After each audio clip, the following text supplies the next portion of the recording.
Hi people, good afternoon. My name is Modupe and I'm speaking to you live. I'm at the local airport of, what's the name of this airport? Okay, so it's Murtala Mohammed Domestic Terminal in Lagos. Wow, I'm supposed to host the session for this afternoon, but I just came out of a meeting, and that's just the life of a working woman. You're everywhere. You're at work this moment, the next minute you're somewhere else. I'm trying to locate my car, and then I'll be able to settle down to have a conversation with us. Thank you so much, Odion, Omon, Idowu, Ayo, and every official of the Inspiring Working Women group. I truly appreciate it. Like I said, this is the maiden edition of the Inspiring Moments. Oh my goodness, Inspiring Moments, live video series. And I'm so excited, and honored, to be the first person to feature on this show. Don't worry, it's still going to be your turn. Hello, good afternoon, my friends out there, fellow inspiring working women. I'm so excited to be here, and again, sincere apologies, for the inconsistent network, connection I've had for the past few minutes. But I'm glad to be back.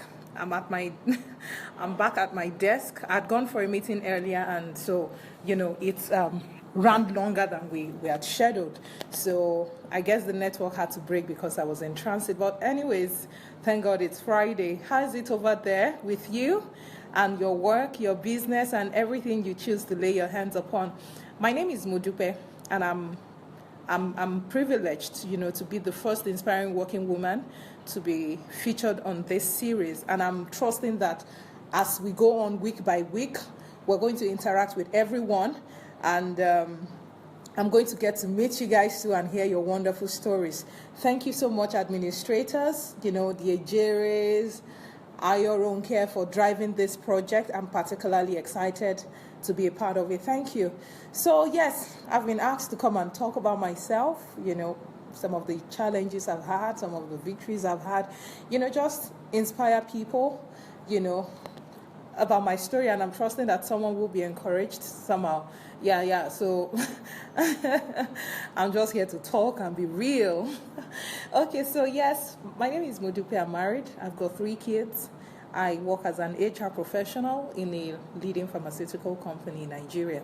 So I'm based in Lagos, and work is good. But it hasn't always been good. There was a time I didn't know what I was going to do with myself. I had dreams as a young girl. I wanted to be a pilot at some point.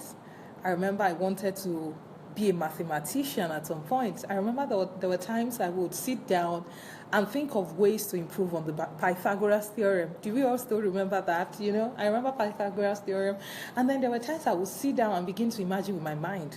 When you say oxygen, water is a combination of hydrogen and oxygen, how exactly are you, hydrogen gas, oxygen gas give you water liquid, and I just could go on and on, go wild in my imagination, about nature, about science, and I was so sure I was going to be a famous scientist somehow. I didn't know, but that was my dream. So I remember when it was time for me to do my final year exam in secondary school, that some of our friends outside, Africa would call high school. My dream at the time was to be the first female gas engineer in sub-Saharan Africa. And the reason why I had this dream was because I had just been taught in my geography class, that the ozone layer was depleting. That is, the covering, for the sun, the covering for the sun was depleting as a result of gases, being emitted by technology. So your air conditioners and what have you were polluting the atmosphere, and so at some point the world is going to get so hot. It's already hot in Lagos, Nigeria as I speak, and if it's going to be hotter than this, I'm really, really, really concerned. Anyways, it says that the world is going to get so the world is going to melt at some point because of the Antarctic region. And that got me thinking, like, wow, I would like to be a part of that solution. So I was really working hard to become an engineer. So when it was time for me to do my JAM, I took engineering, and that was because, again, I was good with maths. So it was okay. And then I got into university, and then I was thinking, I just keep balling.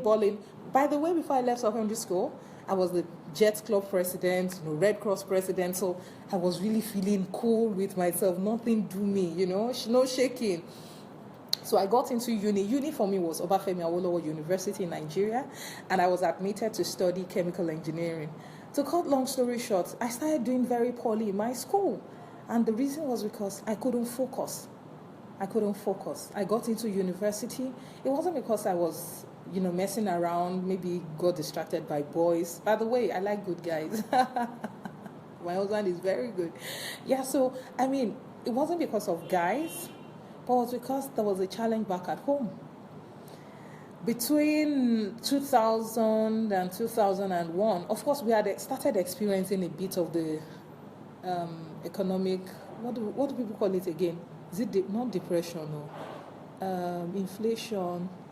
Oh goodness, is it inflation now? There was some economic crisis at the time. I think it was during Abacha, those kind of things, regime in the past. So things were quite difficult for us at home.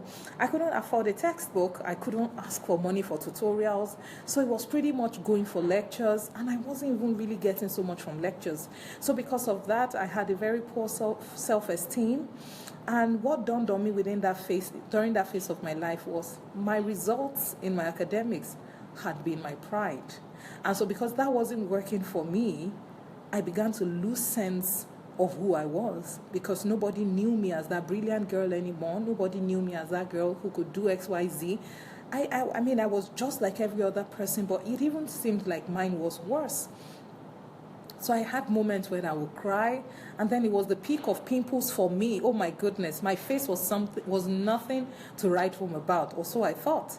Because I thought I just wasn't fine, things were not fine with me, and I wasn't just your happy girl. So I remember someone gave me a book, Why You Act the Way You Do, and I read that book from cover to cover. It was such an interesting book, and that book helped me to discover who I was in terms of my strengths and my areas of development. So for the first time in my life, I had an idea of who I was. For the first time in my life, I became kind of self-aware. And then I could understand myself and the people around me a lot better. So what that did for me was it helped me to boost my self-esteem.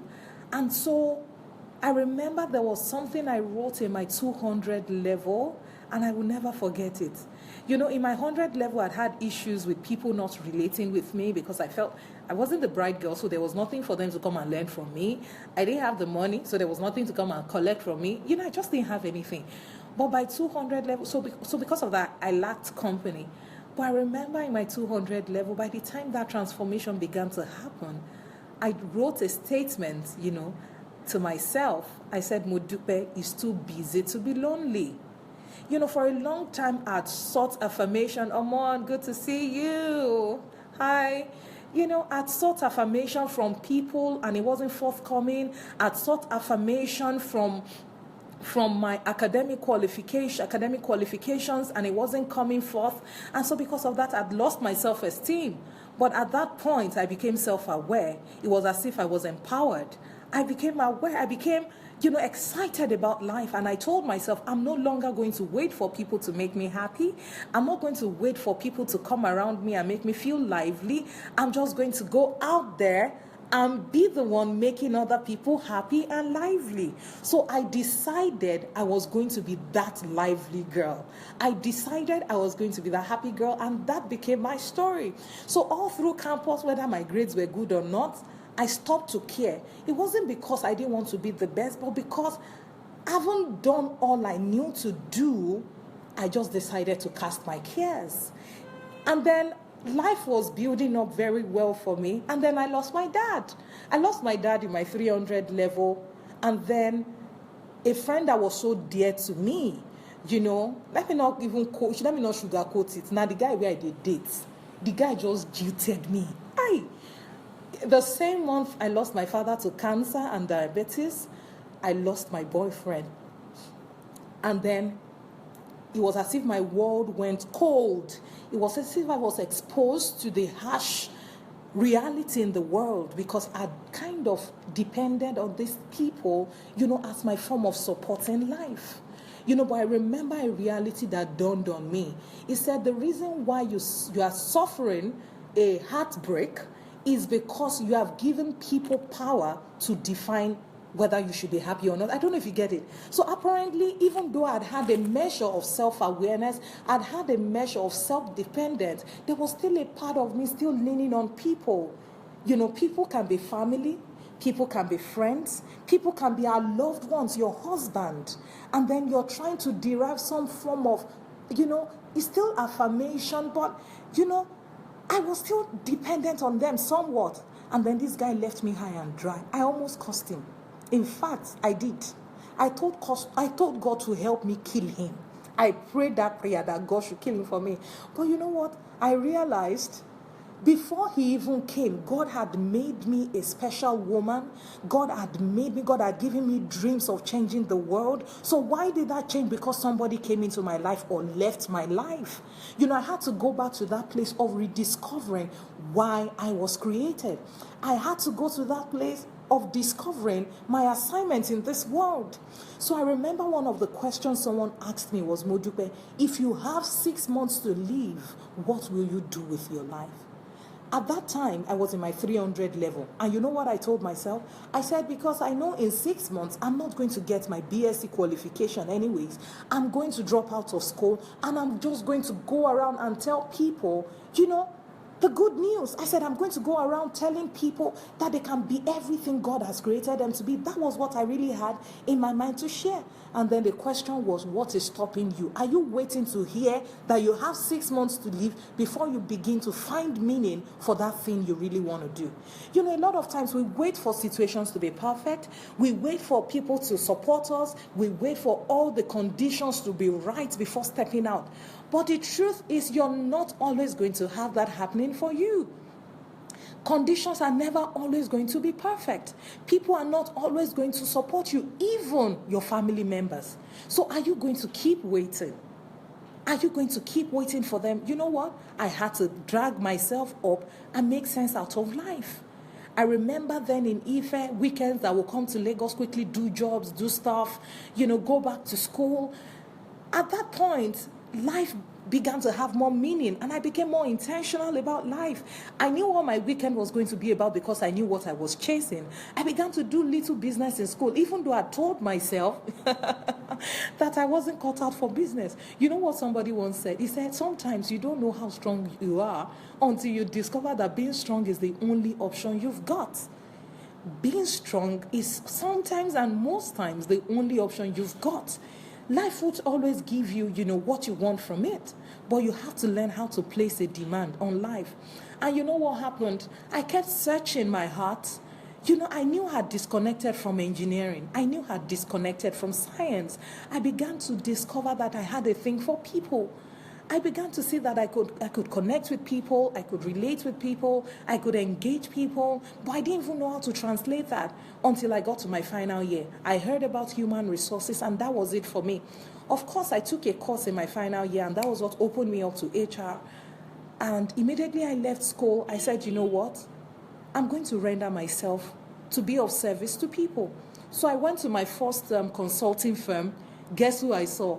It was a secondary school mate of mine, Chioma Imo. Absolutely, she was the one I saw. It was so exciting seeing her at the consulting firm, and I thought it was just going to be easy. And then she tells me, Modupe, there's a test to be written. Oh my goodness! And then she brought this aptitude test. I did the test and I passed. You know why I passed? Because I'd been practicing. Before I left school, I had started practicing, because I knew someday I was going to work anyways. And at that time, and I think till now, aptitude test is something any job seeker, especially at the entry level, is going to write. So why not prepare for it? So I'd begun to prepare. And I remember that day she called me, Modupe, we want to hire you. And then I started my career. I started, wanting to intern as HR analyst. But guess what they gave me? Receptionist. Oh my God. With my years of chemical engineering, with my dreams of becoming first female gas engineer, they gave me receptionist role. And I was angry. I was angry. Diola, welcome. Good to see you. Dio Kaledo, good to see you. I was angry. How can I apply for HR intern and then you will give me Receptionist. Let me tell you another beef I have, and maybe for the first time, Choma is going to hear this today. I know she's somewhere there, she's an inspiring working woman as well. You should meet her sometime soon. And I remember in my mind, I was thinking, Choma and I, we went to secondary school together. Now, she was the one, giving me tasks to do. I was kind of reporting to her, and I'm like, Kike, good to see you. And I'm like, somehow, she was a year ahead of me, but I still didn't think the gap was that wide for her to be my boss at work. And so I was hating. I wasn't happy. I wasn't excited that, she was ahead of me. But you know what? I didn't realize that we're actually in different races in life. A lot of times we keep comparing ourselves with people who we have no business comparing with. You don't even have a business comparing with anybody in the first place. But in my mind, I was angry, and something just whispered in my ears on this beautiful day. Modupe, don't get trapped in your past. Wake up. The reality is your now, or the now is your reality. Wake up and make the most of it. And then it dawned on me that, you know what? I was living in the memories of yesterday. I was still thinking like we were in secondary school. I mean, things had happened in our lives as individuals. Chioma had graduated before me. Was it not just the normal thing for her to be ahead of me in the workplace? But my selfish nature at the time could not interpret that reality. So what happened to me was I had to talk some sense in my head. Modupe, you're not going to hate. And somehow as women, sometimes we see other women prospering and doing so well. And somehow you're just wishing it was you. But you know what I will tell you today? Just wait for your time. Your time of shine will come, and it's not necessarily in that other person's place. So I had to get over that hurt, and I put myself right in my job. I remember what happened. I'd been told that everyone and anyone starting an internship role in that organization, will start as a receptionist. That the next person coming after me would start and take over from me. So I was excited. On this particular day, a lady came from Kenya. And I was excited because I thought my day of deliverance had come. Guess what? She did not replace me. They took her straight inside to become an HR analyst. And I cried. I cried because I was so pained. Like, you guys changed the deal. This wasn't what we agreed, And then something said to me again, Dupe, you're not going to find yourself in that race of comparison. Wake up. So I said, you know what? This is what my hands are found to do. I'm going to do it so well. I was a receptionist. I would do my work. But you know what I began to do? I began to volunteer, for the core HR people. So weekends, I will come and join them for their recruitment. Weekends, I will go out looking for candidates, sharing opportunities with people so we could increase our database. In a matter of weeks, you know what happened? The lady that was taken in to work as a receptionist, as an HR analyst, was brought out to come and work and take over from me while I was transferred inside. I remember my line manager calling me at the time. Her name is Vivian, of blessed memory. Vivian said to me, she said, Modupe, the way I see you handle work, it's as though you've worked somewhere before. And I said, yes, I've worked before. I worked in my church. Oh, yeah? You thought God had nothing to do with it? It was in the background all along. He was the one who gave me strength. I remember at the time I contemplated suicide. How do you explain that the best graduating students in further maths, the best graduating students in maths, will end up having E's and D's and what have you? At some point I had an F. Yes, I had a carryover in university. The so-called Modupe that finished with 7 distinctions. I finished with a 2.2, a terrible 2.2 at that, 2.2 something. When something, mine was original 2.2, 2 point. It's not all those 3 points. Oh my goodness, I almost made 2.1. No, I was even closer to third class than a 2.1. But I guess what God did for me, was to help me with my attitude to people, attitude to work. And I tried to give myself as much as I could to do what was required of me. I remember there was a day I worked so hard on my job, I slept over at the security gates Yes, the guard, because I worked overnight, the gen went off, the office window could not close, and my MD had a report to take to the UK the following morning. Of course, I had to sleep over. And then when light went off, I went to sleep in the security man's house. He gave me his room to sleep. That was how bad. That bed was not nice, but I slept there, and that's to tell you how much I gave myself to my work. But you know what? I found out at some point, these days you hear people say things like, I've worked, so I demand for reward, I demand for this, I demand for that. While that is good, but sometimes you really cannot quantify what you deserve by the work you do. You deserve a lot more. No one can pay you your worth. So what happened for me was, I was expecting so much more. I was an intern. But then I was expecting some maybe bumper remuneration. I was expecting, some form of, you've been a good girl, just take this. That did not happen. A lot of consultants wanted to work with me because they felt my work was good. But you know what? Rather than get commendations, I began to have problem at work. I had a very terrible boss at some point. It became so challenging for me. Every day I would cry. And the reason why I'm kind of, highlighting some of the major issues I've had in my journey is because I know some of us at different point in time might have encountered similar situations, if not even going through some at this time. I had a terrible boss. He was so bad. He would talk you down.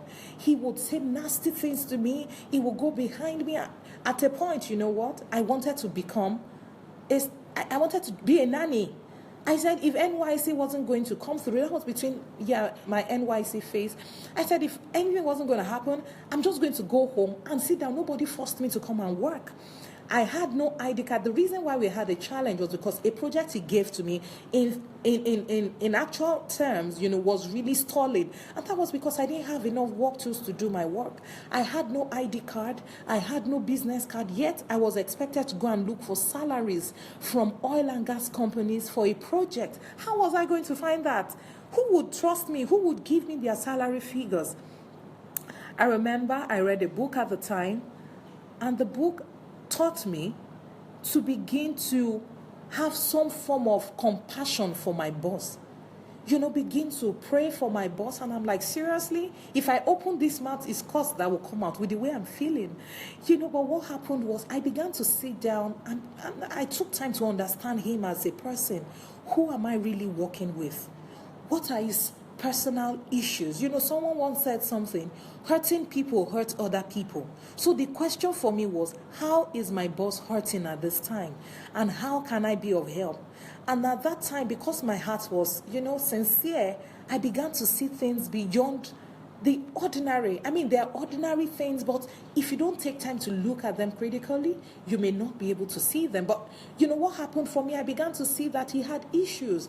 He was almost 40. He wasn't married. He had a big pot belly. He had big, he didn't have, although he had some form of money, but I think his life wasn't really going as he had planned it. So you know what? My countenance changed. My approach to him changed. I began to pray for him. I began to ask God to please remember him. You know what happened? As I began to pray for him, I began to find favor. I remember one day I was going to work, still thinking of how I was going to get salary figures. And I met this man and he said, you look so worried. What is the matter? And I said, I have a project. And he said, tell me about it. I told him about it. He introduced me to HR directors of big multinationals in Nigeria. I got what I was looking for. And you know what? I also got on the good side of my boss again. The girl who was always crying every Monday became the girl who was being celebrated again. And I was so happy. And then I remember one day my boss then told me about a job opportunity in a bigger multinational firm. And guess what? He covered up for me throughout my interview and what have you, and I became selected. I resigned from that organization. And sad to say, this boss was fired 2 months after I left. Whether it was my prayers that kept him, I do not know. But he was actually instrumental to the next big move in my career. And so that took me from an indigenous company to a multinational, right? I mean, how do I explain my journey? I remember I've had nasty appraisals. Even though I gave myself to work, I've had people giving me not nice appraisals. In fact, I remember one I wrote the other day. He said, Modupe's lack of accounting background significantly impacted the quality of our deliverables. How do you write that? I was just a fresh graduate learning accounting. I didn't know jack about it. There was no help. And at some point she told me, Modupe, you're my grief. How do you tell someone she's a grief? This was a lady telling me this. That was her grief on the project. And as much as that pained me, I made a resolve that, you know what, I'm going to be the delight of my team members on that project. I taught everyone, my client was happy with me because I recovered money for them. I mean, I just kept on going the extra mile. I'm not going to bore you about the details of my career journey, but I'm just trying to tell that person, you will always face hurdles in life. Things are not going to come easy as you want them to, but your attitude to your situations matter. Now, let me tell you, I have mentors I submit to, and I remember one of them not being able to make one of his speaking engagements. He invited me to represent him at the speaking engagement in Sheraton, and I was at Sheraton on the high table, and guess who walked in? The MD of the previous consulting firm I had worked. We sat on the high table together.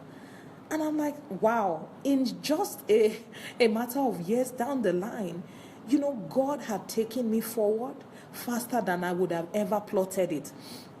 I mean, currently, like I also said in my profile, I recently had a challenge at work, but it took me being committed to my work, being, doing everything within my power, stay positive, because the recession has hit a couple of companies, and, we've had a couple of retrenchments in my organization, and, somehow I've been favored.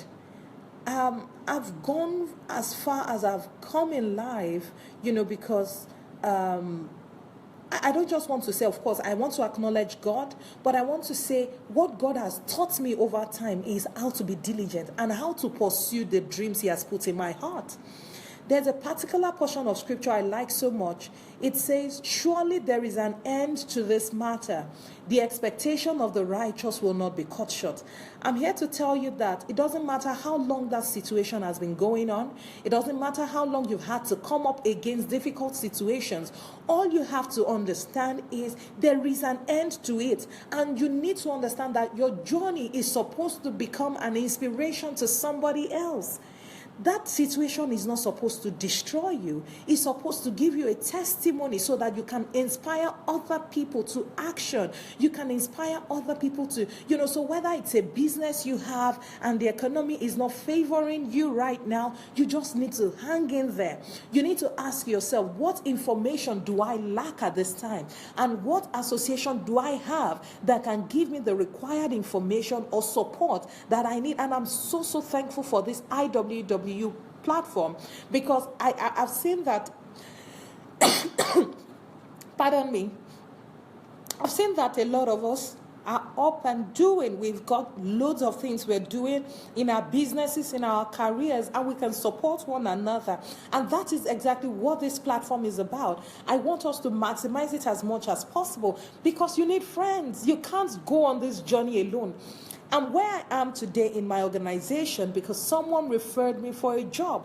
The previous job to this one, was possible because I went for an interview, and although I wasn't selected for that interview, the head of the recruiting panel referred me for another job in another organization.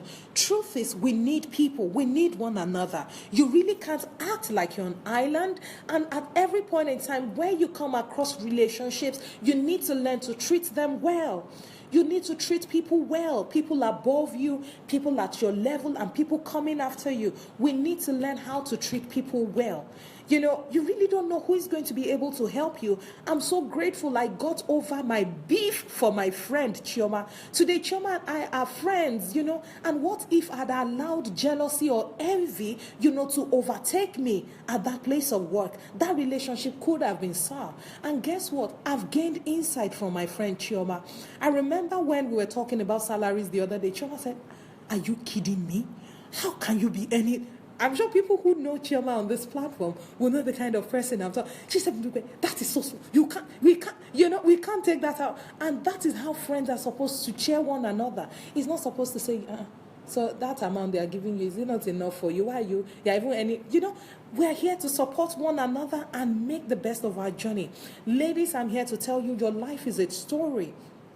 And you have the power to decide what kind of story you want to write with it. I mean, I may not be able to tell you all of the things I've done. So let me tell you, one of my recent development is, so I have a practice of every year, I take a professional qualification. I need to add to myself every year. It's either I take a course, or I take a professional certification, or I pay for a professional membership, so I stay at the cutting edge of my industry. I need to watch my space and watch it very closely. But sometime late last year, I also began to understand that, you know what, you are much more than your job. Job can leave you at any point in time. What else can you do? Your job is just one stream of income. And don't tell me you are a family woman. Everybody is a family woman. Whether you are a sister, you are somebody's family, somebody. We are all family, so don't let us bring... That family thing has been a lie we've believed for a very long time. You are much more. You can do much more than you're currently doing. I began to open myself to business opportunities I can do. And I'm so grateful. I'm so excited at the opportunities God is bringing my way and that I'm positioning myself for. You know, thanks for relationships. Even on this platform, I've received referrals for business opportunities.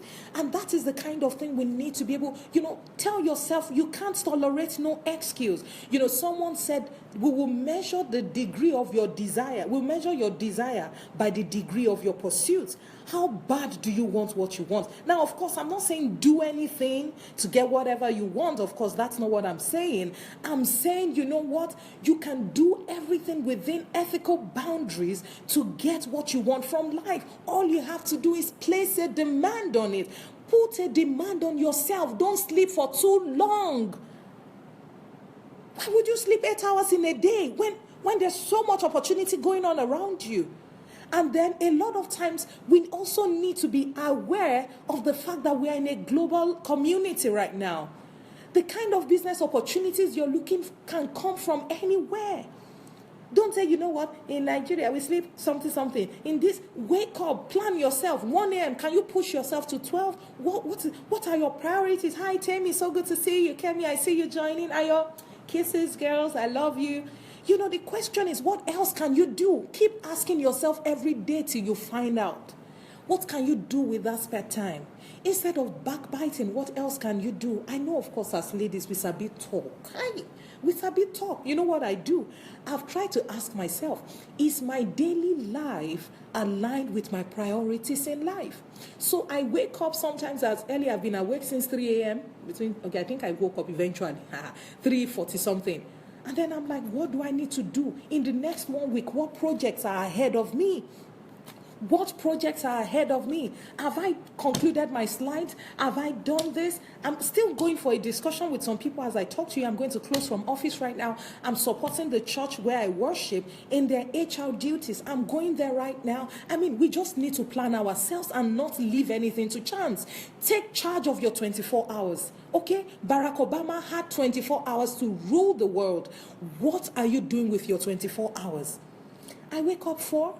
Of course, sometimes you may feel drowsy in the day. I drink water, I take a walk. But I know that what I have to deliver on the agenda my life has been set on. I need to deliver. I can't afford to sleep. I'm asking myself, Dupe, you can do much more. Why will you sleep? Exactly, Shade. Thank you so much. Why would you sleep 8 hours in a day? You know what? If you sleep 8 hours in a day, that is 1/3 of your day already. That means by the time you're 60, you would have slept for 20 years. Let's not add the hours we spend in traffic for my Lagos people and every other person living in one busy city or the other all over the world. We don't need to use our time, anyhow. Take charge. Take charge. You wake up, ask yourself, how many hours can I afford for sleep today? Sometimes, of course, let me tell you, I know when to slow down. So if I have a weekend that is quite not too busy, I can sleep all the sleep I want or catch up on the movies I want and all that. So let me tell you, so my 12 to 4 a.m. is my sleep time. You know why I did it like that? Because I've discovered that 12 is actually when a day begins. Most people think because their employer gives them employment letter of 8 to 5, the day starts at 8. No way. The day started 8 hours ago. And that is 33% of the day already gone by the time you are resuming work. Don't think day is starting at 8 a.m. It started 12 a.m. So what you do between 12 a.m. and 8 a.m., what exactly are you doing with it? You have a lot of women tell you, because I have an 8 to 5 or a 9 to 6 or a 9 to 5, I'm not able to do business, I'm not able to do any other thing. Or because I'm married, I've got kids. People have kids.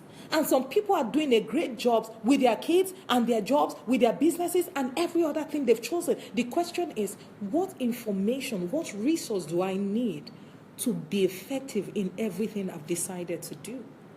You need to decide that at some point, ladies.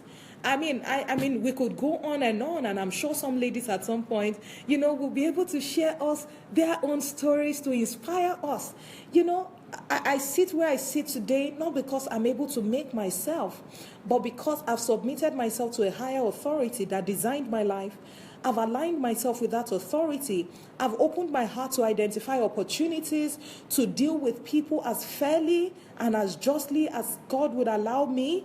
And I've learned to improve myself every time so that I'm not saying this is the best me. Trust me, this is not the best me. Most likely, if we're going to do this cycle again and I'm going to have to feature, you're going to see a better me. You're going to hear better stories. And I'm sure that is the same for you. But the question is, how much are we going to give to that commitment?